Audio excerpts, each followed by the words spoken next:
A história do barômetro. Para falar de barômetro, temos que voltar um pouco no tempo.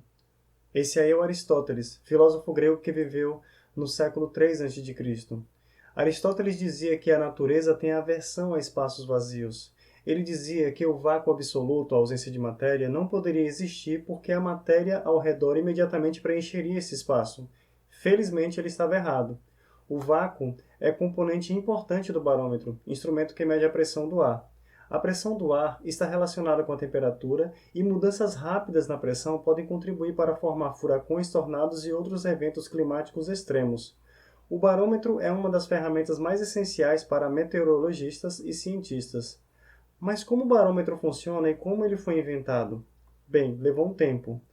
Uma vez que a teoria de Aristóteles e outros filósofos antigos em relação à impossibilidade do vácuo parecia ser verdadeira no dia a dia, poucos pensaram seriamente em questioná-la durante quase 2000 anos, até que a necessidade levantou a questão.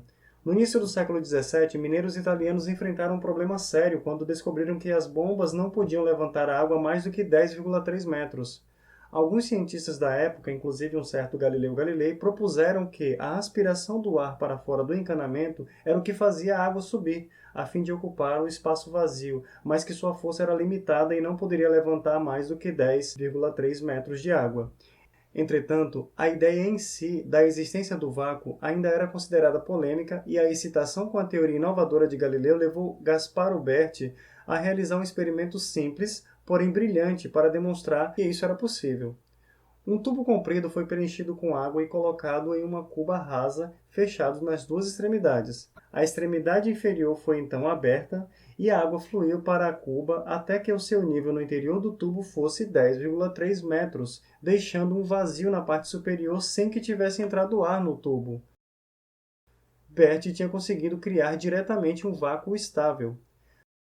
Apesar da possibilidade de um vácuo ter sido demonstrada, nem todos estavam convencidos da ideia de Galileu de que o espaço vazio exercia uma força misteriosa sobre a água, ainda que limitada. Evangelista Torricelli, um jovem discípulo e amigo de Galileu, decidiu analisar o problema por outro ângulo. Em vez de concentrar-se no espaço vazio no interior do tubo, ele se perguntou o que mais poderia agir sobre a água. E sendo o ar em volta da cuba a única coisa em contato com a água, ele acreditava que só poderia ser a pressão do ar que impedia a água de descer ainda mais no interior do tubo. Ele percebeu que a experiência não era apenas um meio de criar um vácuo, mas também funcionava para equilibrar a pressão atmosférica sobre a água fora do tubo e a pressão da coluna de água dentro do tubo.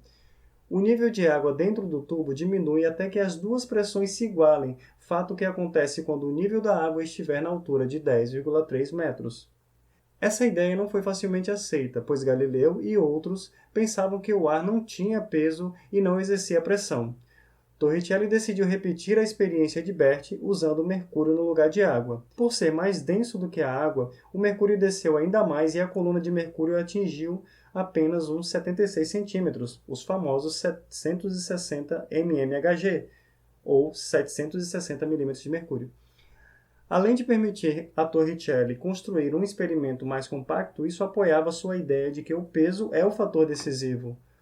Como forma de testar a hipótese de Galileu, Torricelli usou dois tubos, um deles dotado de um balão grande no topo. Se a hipótese de Galileu estivesse correta, o maior vácuo no segundo tubo deveria fazer mais sucção e elevaria ainda mais o nível de mercúrio, mas o nível era o mesmo nos dois tubos. O apoio decisivo para a teoria de Torricelli veio através de Blaise Pascal, lembra de Pascal? Que levou um tubo como esse até o topo de uma montanha e mostrou que o nível de mercúrio baixava e que a pressão atmosférica diminuía com o aumento da altitude. Barômetros de mercúrio baseados no modelo original de Torricelli continuaram a ser um dos meios mais comuns de medir a pressão atmosférica até 2017, quando restrições ao uso de mercúrio devido à sua toxicidade obrigaram que ele não fosse mais produzido.